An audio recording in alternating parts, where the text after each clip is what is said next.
6 फरवरी को नकली किसानों द्वारा बुलाया गया चक्का जाम फेल हो गया है। नकली किसानों द्वारा जारी किसान आंदोलन से असल किसानों ने कन्नी काट ली है। ये आंदोलन अब केवल दिखावे और राकेश टिकैत जैसे कुछ किसान नेताओं की जिद तक सीमित रह गया है।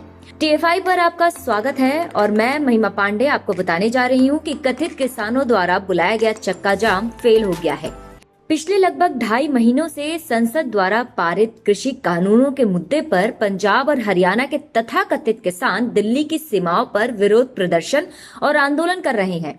लेकिन इन लोगों द्वारा 26 जनवरी को की गई हिंसा एक बड़ी गलती के रूप में साबित हुई, जिसने अब इनके आंदोलन की हवा निकाल दी है। इनके विरोध प्रदर्शन की हालत ये हो गई है कि असल किसानों ने इस हिंसक हुए विरोध प्रदर्शन से कन्नी काट ली है। इसके चलते किसानों के संयुक्त किसान मोर्चा द्वारा बुलाया गया चक्का जाम का विरोध प्रदर्शन भी पूरी तरह फेल हो गया और अब ये कहा जा रहा है कि ये लोग जो भी आंदोलन करेंगे उसका अंजाम विफलता ही होगा।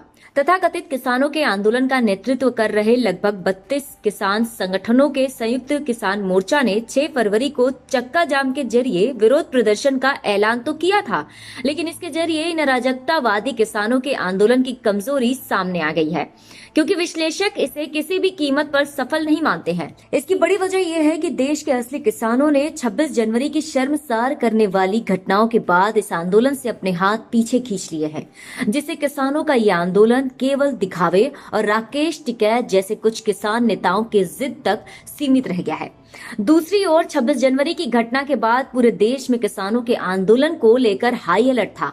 राजधानी दिल्ली की पुलिस ने तो पिछले काफी दिनों से ही किसी भी अप्रिय घटना से निपटने की तैयारी कर रखी थी। ऐसे में किसानों ने अपनी हार को मानते हुए चक्का जाम का ऐलान कर पहले ही मान लिया और कह दिया कि वो दिल्ली, उत्तर प्रदेश और उत्तराखंड में कोई चक्का जाम नहीं करेंगे, जो कि ये साबित कर रहा था कि इन राज्यों की सरकारों की कार्रवाई इन्हें अराजकता के बाद सलाखों के पीछे ले जा सकती है। ऐसे में किसानों के चक्का जाम का ये विरोध प्रदर्शन केवल पंजाब तक ही सीमित हो गया।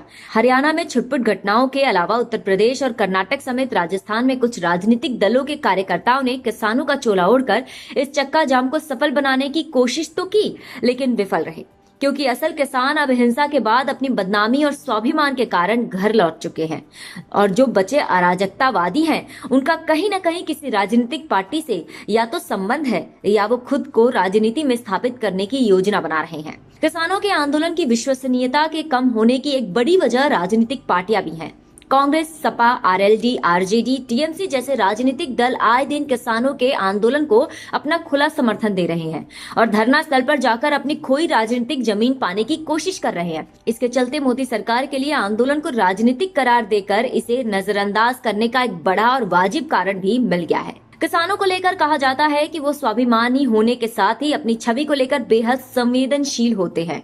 इसलिए जिस दिन देश की ऐतिहासिक धरोहर लाल किले पर अराजकता हुई, उस दिन ये किसानों का शांतिपूर्ण आंदोलन खत्म हो गया था।